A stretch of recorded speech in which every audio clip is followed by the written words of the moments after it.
Billionaire discovers heartwarming note from girl, pretending to eat. Her incredible story changes everything. Jack Thompson sat alone in a booth at Benny's diner, the kind of place where ordinary folks gathered over greasy plates and steaming cups of coffee.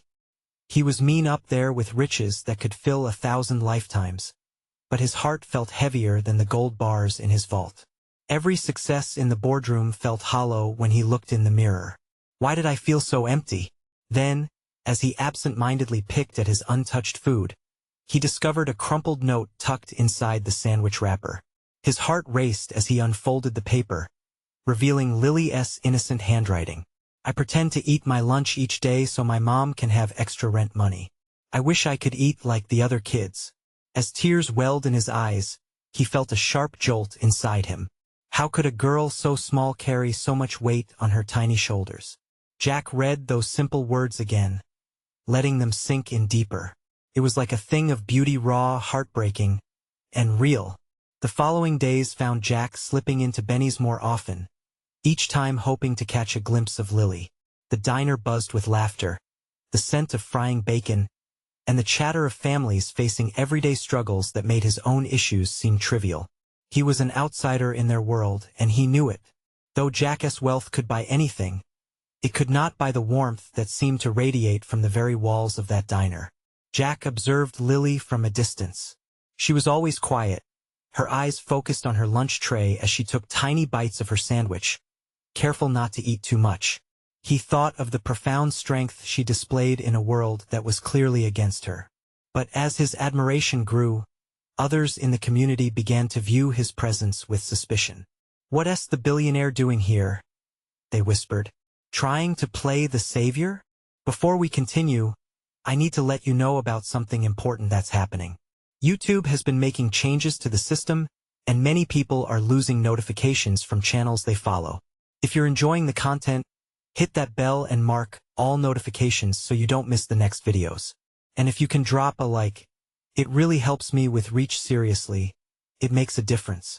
Oh, let me know in the comments where you're watching from. I'm always curious to know who's on the other side of the screen. Now let's continue. Determined to help, Jack approached Lily's mother with offers of support, only to be met with stubborn resistance.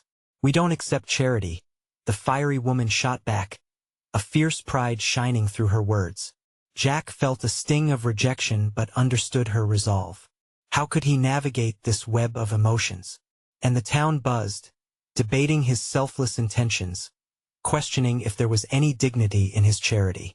But then, it all changed when Lily, gathered with the community, bravely spoke of her family's struggles. Her voice trembled, as raw and emotional as a child's heart can be. "Sometimes we're hungry, and I just want to help my mommy." In that moment, something shifted. The painful truths ignited a spark of empathy among the townsfolk, softening their hard looks at the outsider. Jack stood in the back, his heart swelling with inspiration. He realized his chance to bridge the gap, the possibility to organize a fundraiser to support families like Lily's. Yet the air crackled with tension as whispers of doubt coursed through the crowd. Would his efforts bring them together or tear them apart? As Jack faced the uncertain path ahead, he felt the heavy load of expectations. But for the first time, the question wasn't just about money. It was about connection. Could he truly unlock the potential for change, or would he fail to see the hope of love and resilience shining through the fears that surrounded them? Jack felt a sense of urgency as he left Benny's that day. He understood this wasn't just another charity case. It was a lifeline for Lily and families like hers. Desperation mingled with determination. His mind raced with plans for the fundraiser, ideas for getting the community involved. They needed to see this wasn't about him being a rich man trying to offer scraps. It was about uniting his wealth with their hope. That night, Jack lay in bed staring at the ceiling. What could he do to win their trust? He remembered the warmth that filled the diner when laughter intertwined with clanging plates. He thought about Lily's bravery, how she bore the weight of the world in those small shoulders. "What do I have to offer?" he whispered into the quiet darkness. A sudden thought struck him. He wouldn't just throw money at the problem. He'd get involved, work alongside the community to create something special. The next morning, he returned to the diner with a newfound purpose. He approached the smiling waitress, Marie, who had served him coffee during his past visits. "Can you help me understand this community better?" he asked, his request earnest. Marie raised an eyebrow but could see the sincerity in his eyes. After a moment's hesitation, she nodded. "All right, I'll help, but you've got to earn their trust." As weeks passed, Jack began to immerse himself in the daily life of the diner. He took orders, refilled coffee cups, and learned the names of regulars. He shared stories, laughter, and even his own struggles, while slowly peeling back the layers of suspicion that had enshrouded him. Occasionally, he'd catch sight of Lily's radiant smile from the corner of the diner, encouraging him to keep going. He even enlisted the help of local businesses to donate prizes for a raffle, hoping the excitement of the event would foster community spirit. The response was astounding. Flyers went up in the diner and nearby shops, promoting the community fundraiser that Jack aimed to host next month. The day finally arrived, filled with anticipation and anxiety. The sun shone down brightly, illuminating the carnival-like atmosphere surrounding Billionaire's. Booths lined up in the parking lot. Kids dashed about, faces painted and voices ringing in the air. Jack stood behind the registration table, taking a breath to calm his nerves. Then he saw her Lily, standing beside her mother, hesitating at the edge of the crowd. "Lily," Jack called, waving her over. She approached slowly, eyes wide as she took in the festivities around her. "I want you to help me with the raffle. Will you?" he asked, kneeling down to her level. With a cautious nod, her face broke into a smile that felt like sunshine piercing through clouds. They began to work together, and in that moment, the barriers between Jack and the townspeople began to crumble. As they drew tickets for prizes in front of the excited crowd, cheers erupted. There was joy in the air, and Jack felt that tether of connection weaving closer. But as the sun began to set, he could see some familiar faces still wavering with skepticism, watching from the sidelines. Even with the laughter and cheers, he knew it wasn't over. Jack's stomach churned at the thought.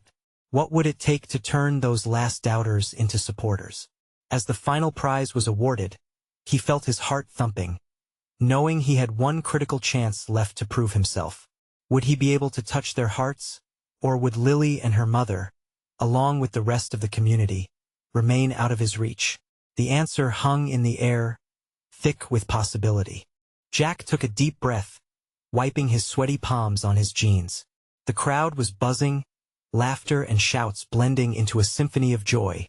Yet, the lingering skepticism felt like a weight on his chest.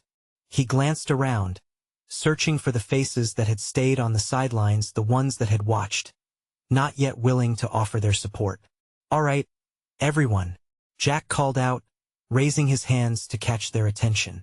As chatter quieted, he felt the energy shift. "I want to take a moment to say thank you. Thank you for coming out today and supporting this community fundraiser." The crowd clapped, cheers erupting again. Jack's pulse raced. This was his moment. He knew he needed to share more than just gratitude. "I'm just a guy trying to help," he continued, his voice steady but soft. "When I walked into this diner for the first time, I saw something incredible. I saw a community filled with strength, laughter, and love. And I met a little girl named Lily." He turned, pointing to her, and she beamed with pride. The crowd followed his gaze, nodding. Slowly, he began to tell Lily's story, about how she took care of her mom and siblings, how they struggled but always managed to smile. He talked about the bravery it took just to get through each day. We live in a world where it's easy to forget why we help one another. But standing here, I see it clearly, the hope in Lily's eyes, the resilience in this community. That's why we're here today. Every ticket you bought, every donation you made, it all goes to helping families like Lily's. Tears prickled at the corners of his eyes, and he fought them back, feeling the warmth of newfound connections growing stronger around him. "I want you all to know that I'm not just here to help financially," he said, a fire igniting in his chest. "I'm here to stand with you, to work alongside you. Let us build something lasting, to make sure none of us ever has to feel alone in this fight." The crowd murmured, and he could see heads nodding. From the corner of his eye, he caught sight of Marie. She watched him intently, a softened expression replacing her usual skepticism. Suddenly, a small voice broke through the applause. "I like you, Mr. Jack," Lily declared, making everyone laugh. Her mother smiled, and others began to cheer warmly. Jack grinned, heart swelling. This was the moment he had longed for, the first real connection. Encouraged, he stepped further into the crowd. "Let us make a promise today. Let us promise to support each other. Let us turn this fundraiser into a festival of hope every year." Cheers erupted, and a wave of excitement rolled through the crowd. He could feel support building, the walls of doubt slowly crumbling. Yet, Jack still sensed a lingering hesitation from some, the ones who weren't ready to jump on board. As the festivities continued, Jack knew their journey was far from over. A wave of determination surged within him. Was it enough to just inspire them today? What else could he do to bring those last lingering doubts into the light of trust? Later that evening, as families began to pack up and head home, Jack found Lily still near the raffle table, her hands gripping a small prize she'd won. She looked up at him, eyes sparkling. "Are we really going to do this every year?" He nodded, kneeling down, feeling the weight of their shared promise. "Yes, we will. And I want you to help me plan the next one." Lily's face lit up, but Jack couldn't shake the feeling that their story was just beginning. He stood, looking around at the remnants of their success and the faces that still needed to join him. What more could he do to ensure every voice felt heard, every heart felt seen? As he pondered, the sun dipped below the horizon, painting the sky in shades of hope, and he wondered if he could unravel the fears of those who still kept their distance to turn fleeting moments into lasting change. As night settled in, the last traces of the festival lingered like fading echoes. Jack watched as families began to disperse, carrying laughter and promises of tomorrow with them. Yet, he remained, the weight of the evening hanging in the air, a mixture of hope and uncertainty. Just then, he noticed Marie lingering at the food table, her arms crossed, her brow furrowed. She had always been skeptical, and for a moment, he wondered if just one spark of connection could change her mind. Taking a deep breath, he approached her. "Hey, Marie," he said gently, trying to exude warmth. "What did you think of today?" She met his gaze, a hint of skepticism still flickering in her eyes. "It was nice, I guess. But you know as well as I do, one fundraiser won't change anything." Her tone was frank, blunt, the kind that cut through the air. "I know it won't," Jack replied, holding her gaze. "But it's a start. Every journey begins somewhere. Doesn't it? Just look at Lily. She's got a spirit that can light up the darkest days. We have the power to build on that." Marie shifted her weight, looking around at the remaining decorations. "You really believe all this?" "Yes," Jack replied with conviction. "I believe in this community. I believe in every family and every child. If we stand together, if we all just take one step towards each other, imagine what we could do. We could create something bigger than ourselves." Marie hesitated, her expression softening just a fraction. "It's a nice dream, Jack. But dreams are fragile. They can break easily. Then let us build a foundation that can hold them up. It's about more than just raising money. It's about creating a network. Friends, support, something people can lean on when times get tough. I want you to be part of that," he implored, his voice steady and inviting. She looked down, fingers fiddling with her necklace. "I don't know if I can." Jack could see the battle within her. "Start small. Any contribution is valuable. You've got insight and strength that others need. Don't underestimate your voice in all this." Marie. After a long pause, she finally met his gaze again. "Maybe. We'll see." There was a flicker of something, a willingness, perhaps, to explore the idea further. Just then, a cheerful voice burst through the twilight. "Mr. Jack." Lily rushed toward him, her prized stuffed animal swinging by her side. "Did you see? I think we should have a balloon race next year." Jack chuckled, kneeling to her level. "A balloon race? That sounds like a great idea, Lily. Let us put that on the list." Lily's face lit up, and for a moment, the whole world shrank to just them in that golden light. As the last few volunteers began to clean up, Jack's heart swelled. Overhead, stars began to twinkle against the backdrop of a deepening blue, and he felt a stirring of hope. Turning back to Marie, he said, "I really will need your help to make this festival a reality. Think about it, okay?" She nodded, looking out into the gathering shadows of the night, mulling over his words. But as they stood there, a sudden commotion erupted in the distance. A shattering scream sliced through the calm, twisting Jack's stomach. He turned, feeling dread palpitate within him. "What was that?" he asked, scanning the crowd. "I don't know, but it didn't sound good." Maria's voice dipped into a tight whisper. As they moved toward the sound, Jack's heart pounded. What was happening? Was this community still fractured in ways he hadn't begun to understand? And just like that, a shift in the atmosphere made Jack wonder if the battle for trust and unity was only just beginning. Was he strong enough to confront whatever this was? Jack and Marie navigated through the thinning crowd, their expressions taut with fear.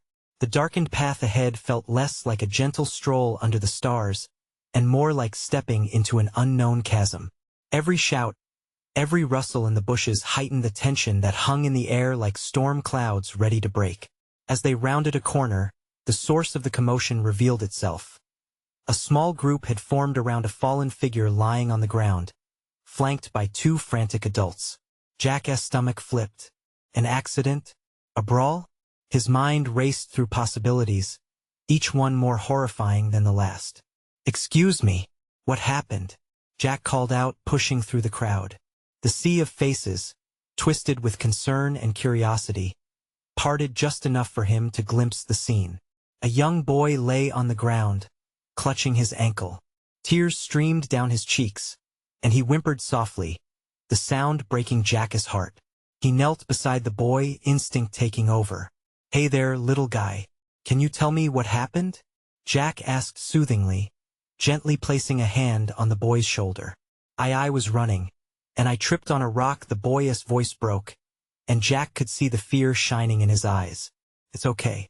You'll be all right," Jack reassured him, his own anxiety swirling in his chest yet tempered by the need to comfort. Beside him, Marie crouched too, her brow knotted with worry. She took a deep breath and shifted closer. "Do you have any allergies? Are you feeling dizzy at all?" she asked, her professional demeanor kicking in. Jack admired her transformation from skeptic to nurturer, the change sparking hope in him. "No, just my ankle hurts," the boy replied, clenching his tiny fists. "We're gonna get you some help," Jack said, his voice steady. He glanced around the onlookers, searching for someone with medical experience. "Is there a doctor here?" A few moments passed, the crowd growing restless, uncertainty spreading like wildfire. Marie shot Jack a meaningful look, one that suggested he take the lead. He felt the weight of responsibility settle on his shoulders, yet he was overwhelmed with the sense of purpose it brought. "I need everyone to step back a bit. Please, let us give him some space," he called out. The crowd obeyed, a ripple of movement parting them like waves on a shoreline. Marie shifted her focus, her eyes scanning the crowd for a familiar face, but Jack's thoughts fixated on the boy. "What's your name?" he asked softly. "Sam," the boy whispered, wincing as he shifted. "Okay, Sam. I'm Jack, and this is Marie. You're going to be all right. We're going to take good care of you," he promised. Minutes stretched on like hours as they waited for help to arrive. Jack continued to keep Sam engaged, asking about his favorite games, his favorite superhero, while Marie checked his ankle and kept him calm. Then, in the distance, the sirens wailed, piercing the stillness of the night. Relief washed over Jack like a wave, but as he glanced at the worried faces surrounding them, he realized how fragile their sense of community could be. After the paramedics took charge, Jack found Marie standing at the edge of the scene, her eyes reflecting the dim glow of the village lights. "You did well," she said, a hint of respect in her tone. "Just a kid being a kid," he replied, rubbing the back of his neck. "Maybe so," she countered, her gaze still distant. "But tonight reminded us that fragility can surface in the most unexpected ways." An unspoken understanding passed between them, a sense of urgency fueling Jack's belief in their quest for unity. As the last sirens faded into the night, a sense of determination ignited within him. He turned to Marie. This is why we need that foundation. For moments like these, we need to be ready. Marie nodded slowly, her skepticism slightly cracked, and for the first time he felt they were on the same page. But just then, a chilling gust of wind swept through the night, bringing with it an unresolved tension. Jack couldn't shake the feeling that this was only the beginning. Before they could discuss their next steps, another echoing scream erupted in the distance. What was that? Marie's eyes widened. Jack's heart raced again. The night was far from over, and he couldn't help but wonder what would come next. Jack's pulse quickened as the scream pierced the night, cutting through the tense atmosphere that had settled over the crowd. Thoughts raced through his mind, all filled with worry and dread. We should check it out, he said, gripping Maria's arm. He could see the anxiety reflected in her eyes, but her resolve was evident. Let us go, she agreed, her voice low and urgent. Together, they pushed through the dispersing crowd, moving toward the source of the sound. Each step felt heavy, laden with an unshakable fear of what they might find. As they rounded another corner, the scene unfolded before them like a nightmare. A woman stood at the edge of a dimly lit alley, her back hunched as she clutched her phone. A small figure was flailing at her feet. It took Jack a moment to process the chaos. A girl, no older than 10, was struggling on the ground. What happened? Jack called, sprinting ahead with Marie right beside him. The woman turned, her face pale with panic. I don't know. She just collapsed. The woman stammered. She was playing with her friends, and then Jack knelt next to the girl, who was now gasping for breath, tears streaming down her cheeks, her tiny body shivering on the cool pavement. Hey, sweetheart, can you hear me? He said softly, trying to keep his voice calm as fear bubbled in his throat. The girl blinked, her eyes wide with fear, but she nodded slightly. I feel funny, she croaked, her voice barely a whisper. Okay, Jack said quickly. Marie, can you check her pulse? He glanced at the woman, desperate. Has she been sick? Does she have any allergies? I think she just got scared, the woman replied, panic lacing her words. Marie leaned closer to the girl, her brow furrowing in concentration as she felt for a pulse. She's really anxious, but her pulse is strong. We need to help her calm down. As she spoke, she gently guided the girl into a sitting position, placing a reassuring hand on her back. Take a deep breath for me. Okay? In and out just like this. Jack watched, torn between holding the girl's other hand for support and keeping an eye on the chaotic scene around them. He felt the weight of every moment intensify, the vulnerability of the children, the fear of the adults, the urgency of the situation. As the girl's shaky breaths began to steady, a new sound joined the cacophony. The faint chirp of sirens returning, weaving through the shadows of the alley. Relief washed over Jack but was quickly swept away by an overwhelming need to get the girl to safety. There's help on the way, he assured her, his voice steady, cultivating a sense of trust. You're going to be just fine. Marie continued to assist the girl in breathing, keeping her focused. What's your name? She asked gently. I'm Lily, the girl whispered, her eyes struggling to meet theirs. Lily, Jack repeated. That's a beautiful name. You're strong, Lily, and this will pass. You're not alone. In the distance, the visible glow of flashing lights drew closer.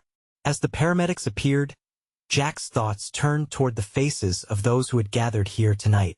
Each new event pulled at the threads of their community tighter, showing just how interconnected they all were. With each incident, with every fear faced, he felt the urgency to create the foundation rise in him once more.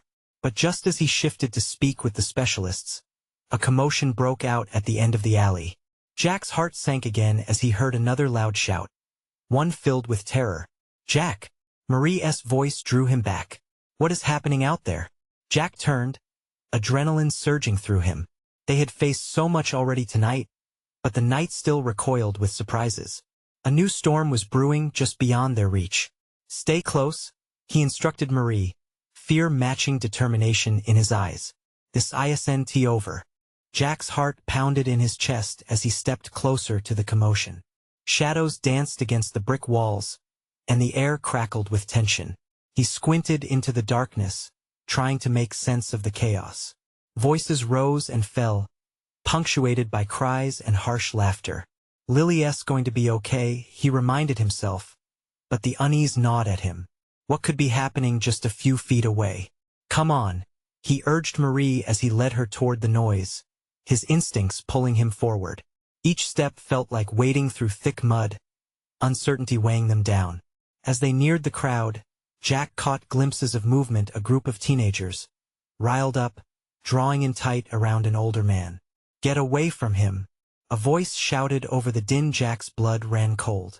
Without thinking, he sprinted toward the group, Marie on his heels. Hey, back off, Jack called out, his voice rising above the gathering storm. He pushed into the throng, shoving its members aside.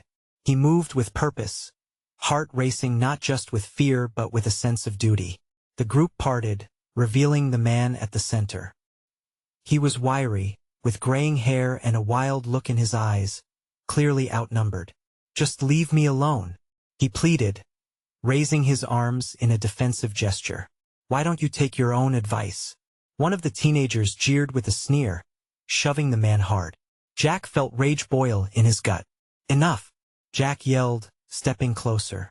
Whatever this is, it's not worth it. Why are you torturing him? Surprise washed over the crowd. For a moment, silence took hold as eyes shifted between Jack and the man. It was Marie who spoke next, her voice firm and unwavering.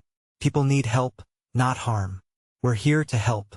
This has to stop. The tension in the air shifted, a clash of energies that hung heavily. Jack moved in closer to the man, his body shielding him.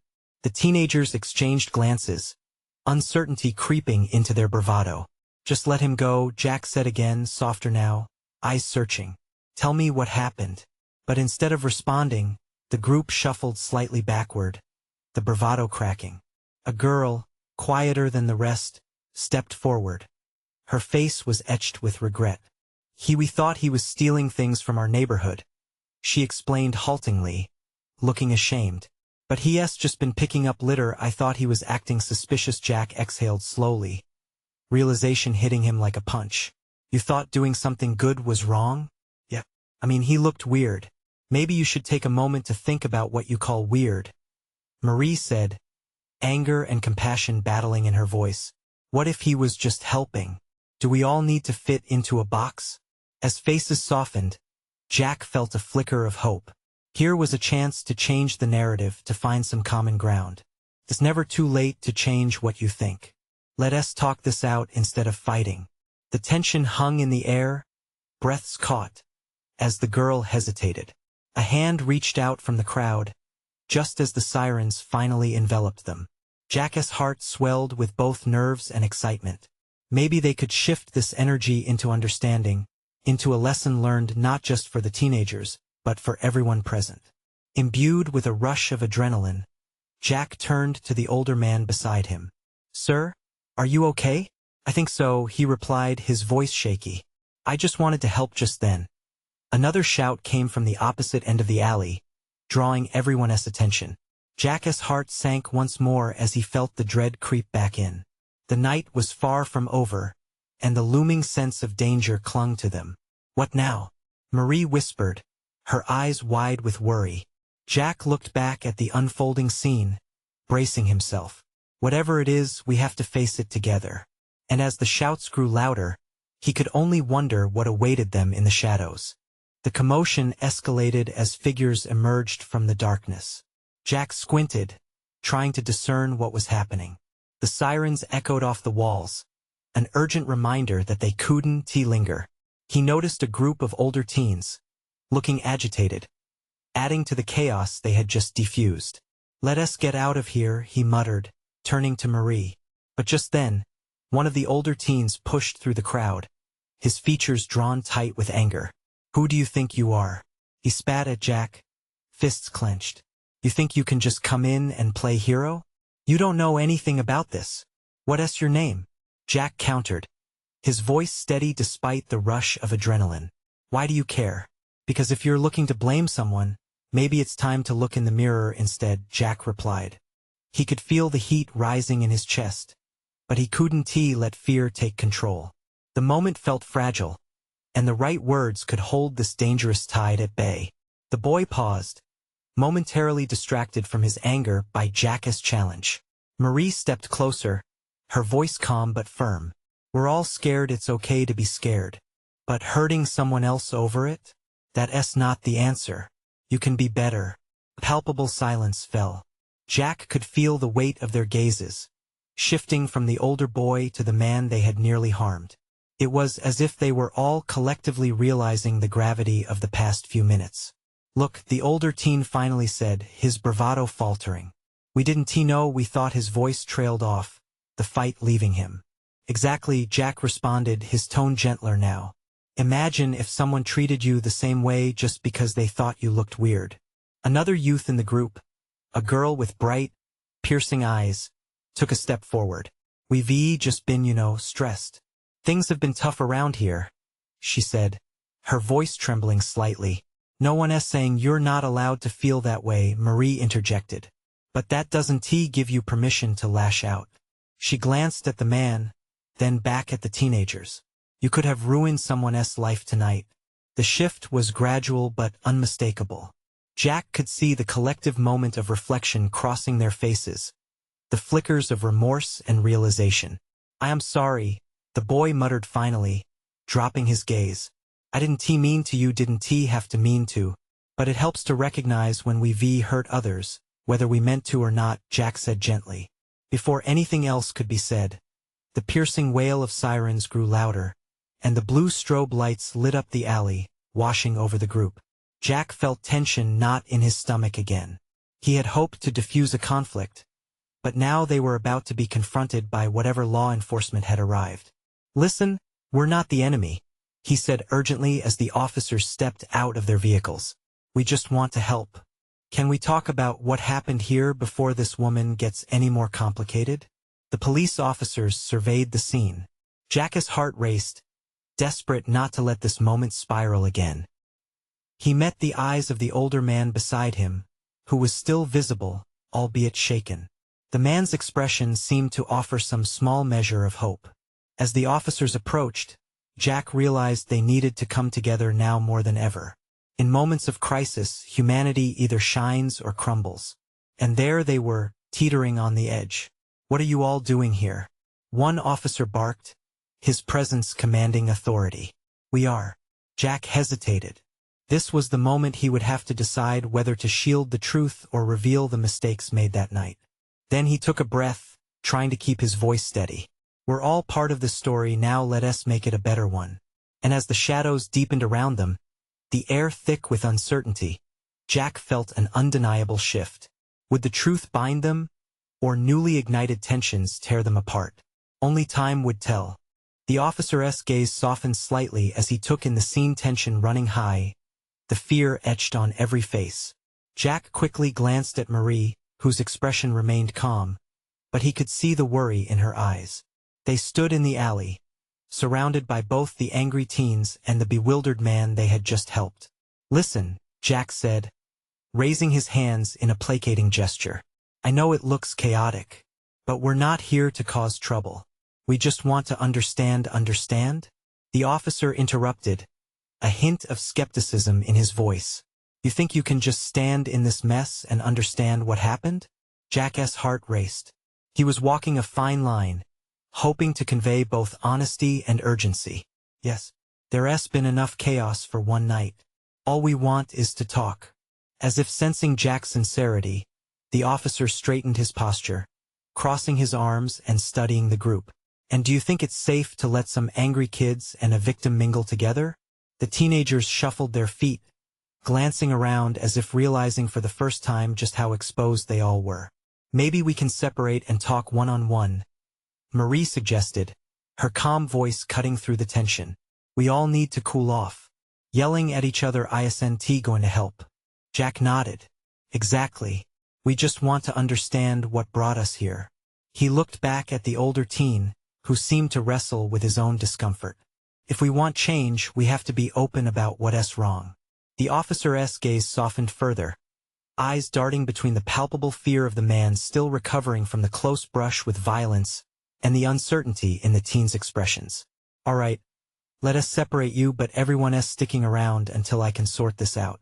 With a reluctant nod from the older teen, the group began to disperse, finding small pockets of space within the alley. Jack took a step toward the officer. Can you give us a minute? The officer sighed but eventually relented. Fine. You've got 5 minutes. Jack turned to Marie, silently urging her to stay close. Talk to them. Make sure they know we care.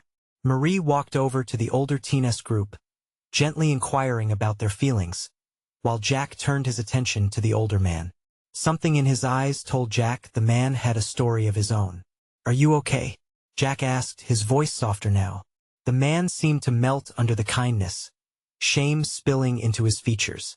I heard it all. I didn't know if I'd make it out of there alive, he murmured, his voice shaky.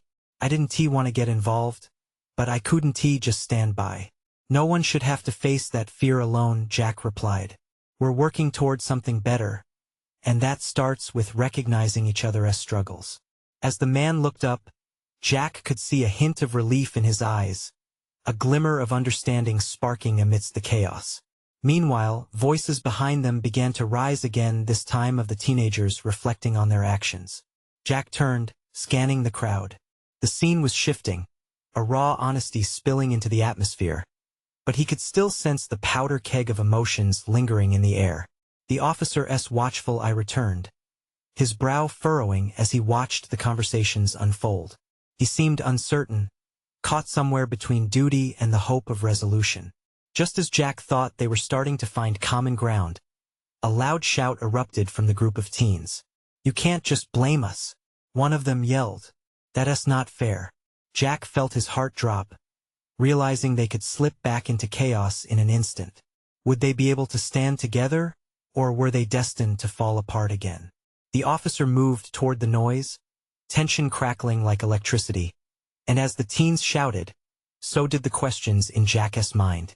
Could they truly find a way to weave a new path together, or were they all too trapped in their own stories? The moment felt fragile yet charged with possibility, and then Jack caught sight of something, a flicker of hope in a young girl's eyes that made him wonder, what if one voice, one moment could change everything? Amidst the tension swirling like storm clouds, Jack took a breath, heart racing. He steadied himself and raised his voice, cutting through the cacophony. Listen up. This isn't just a fight or a misunderstanding. We're all part of something bigger here, and if we don't take a step back, we're going to lose sight of why we're all standing here. The murmurs quieted, all eyes drawn to Jack. A spark of realization danced in the air, a flicker of hope mixed with the fear of possibility. Let us remember why we're here tonight.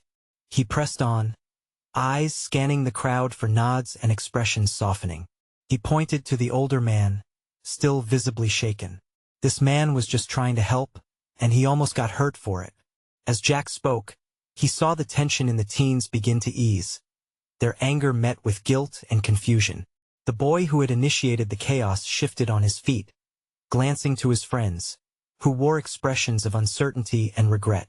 Jack continued, his tone more inviting now. I know it's tough.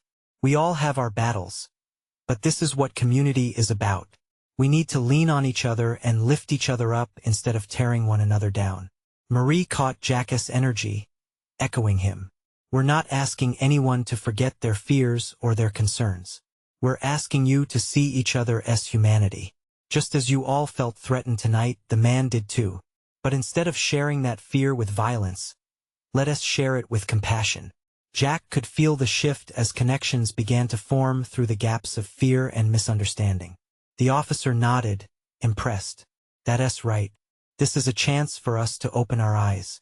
What if we turned this moment into a lesson, not just for us, but for future generations? The crowd's murmur transformed from doubt to something softer, a budding of understanding, as the older man stepped forward. I never wanted trouble, he said quietly. I was just cleaning up because I love this area. I thought maybe by joining together we could change things for the better. The boy at the center of the earlier ruckus swallowed hard, visibly wrestling with his own shame. I guess I didn't really see it that way. I just wanted to protect my neighborhood. That's a good instinct to care, Jack replied. But protecting it doesn't mean you have to push people away. It means inviting them in. Let us rewrite this narrative together. Hope hung in the air, shimmering like the stars above. One by one, eyes began to lock onto each other, sparks of connection ignited. Tension eased, and Jack could almost hear gears turning as people acknowledged their shared experiences of fear, love, and resilience. Then, with a growing smile creeping across his face, Jack turned to Marie. Can you imagine this as the moment we take that first step toward creating a community foundation? We could come together to help families, support our kids, lend a hand to those who need it. Could change everything for the better. Yes, Marie exclaimed, her eyes bright with inspiration. We can start by building trust, helping one another, and uniting under a common goal. Exactly, Jack pressed on. If we take this energy and direct it towards something positive, think of the ripples we can create. What if next year we not only celebrate safety but celebrate unity? Voices began to rise in agreement, some shouting out ideas for projects, fundraisers, community meetups. Everyone wanted to be part of something greater than themselves. With each suggestion, excitement bloomed, as if the night air itself was charged with electricity. Jack felt his heart swell with emotion, an overwhelming sense of joy blooming within him.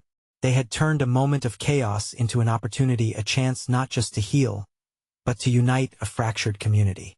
As the adrenaline subsided and laughter bubbled up where fear had once been, Jack glanced over to find Lily standing just outside the crowd, a radiant smile lighting up her face. He waved her over, and she darted forward, her steps light as a feather. Mr. Jack, do you think we can really do all that? She asked, eyes sparkling with hope. He knelt down, meeting her eager gaze. Absolutely, Lily. It starts with you and me, with everyone here. We're gonna craft a future together, one smile, one gesture at a time. As the night wore on, Jack's heart swelled with pride. Together, they would change the world. Together, they would become the community they always wanted to be. And as the last sounds of celebration echoed through the alley, the tapestry of hope painted the night, a new chapter unfurled, weaving families, friends, and neighbors together in an unbreakable bond of kindness. So now, as we close this chapter, remember, hope doesn't just happen. It's created by people like us. Together, we can be that change. Subscribe immediately to the channel to not miss the next exclusive stories. Leave a like now to feed the algorithm. Comment your reactions and feelings about the ending. Share instantly this video with at least 5 friends who need to see this transformation. You need to subscribe now, and this is the moment to show your support. Don't wait not even one more second to share. Only true fans understand the importance of supporting the channel through these actions.